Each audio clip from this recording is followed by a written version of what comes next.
The film you are about to see represents Freaking.com.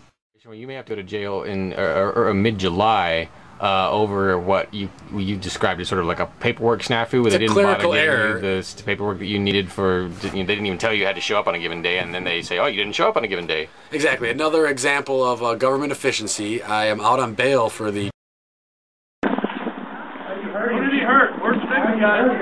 Chalking 8 incident, which is June 4th, where some of us were protesting the Manchester Police Department and the beating of Chris Milekovich. And so I went through a district court trial, was found guilty, appealed. Long story short, the most important piece of mail that I needed was to notify me of my jury selection and trial. That is the only letter that was sent to an address that does not even exist, and therefore I missed the hearing. But I got the letter to the correct address that informed me of missing that hearing. So a little bit of a clerical error. It could be, I could say it was intentional, and it might be, but I'm going to say for the benefit of the doubt that it was a clerical error, and I filed motions in 2 courts asking for the trial to be rescheduled due to the fact that I was not notified of this hearing ever. At my last hearing, they said, we will send you this letter and call you, and neither one happened. So yes, sadly, both motions were denied. The judge, in both cases, said I should know of my hearings, whether they tell them to me or not, and cited some well, other cases. ESP. Yes. So I guess I should have just been calling every day to make sure they were doing their job. But we'll see. I have a hearing July 11th. It is to enact sentencing, but maybe I can throw the Hail Mary pass and say, please look at the file. It is very clear.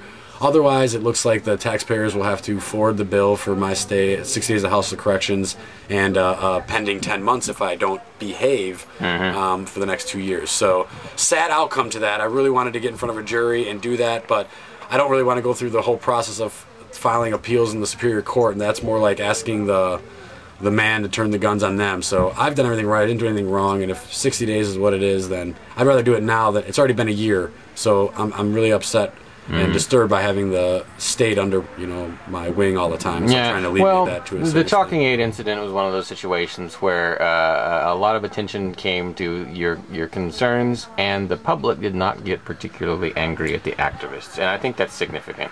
Sure. And maybe it did do well for highlighting. We have gotten a lot more connections in Manchester, and there's a good group of cop-blocking folks or police transparency activists out there. So it's a win in my mind. 60 days is a minuscule amount of your life, though any day locked in a cage is somewhat a loss. I'll still be an activist no matter where I am, outreaching to inmates, talking to guards, and, writing. I'll be preparing for a trial. It'll be good quiet time, I guess. Yeah. So.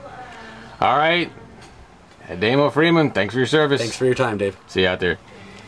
Oh, and pretend I'm staring. Yeah. By the way, Adamo came up in conversation on a radio program I was listening to the other day. It was 107.7 The Pulse, which I am a frequent caller on. And they were talking about some issue, I can't remember what, the police or something like that. And they said, well, some people like Adamo Freeman from copblock.org say that you should record all your interactions with the police and blah, blah, blah. That's about all I remember, but that came up in a lot of other Liberty topics on 107.7, which is kind of neoconish in their hosts' bias. But that is a great station to call into if you like calling talk radio. They have local programming almost all day long on the weekdays. So just a thought. Driving in circles around Central Keene, I hurl both insults, angry and mean, against the activists from Free Keene, who wander around thinking as though they were free, and even though they aren't hurting me, I will hate them hatefully, urging their appearance in the penitentiary, although that expense would be charged to me. I'm starting to feel somewhat confusedly.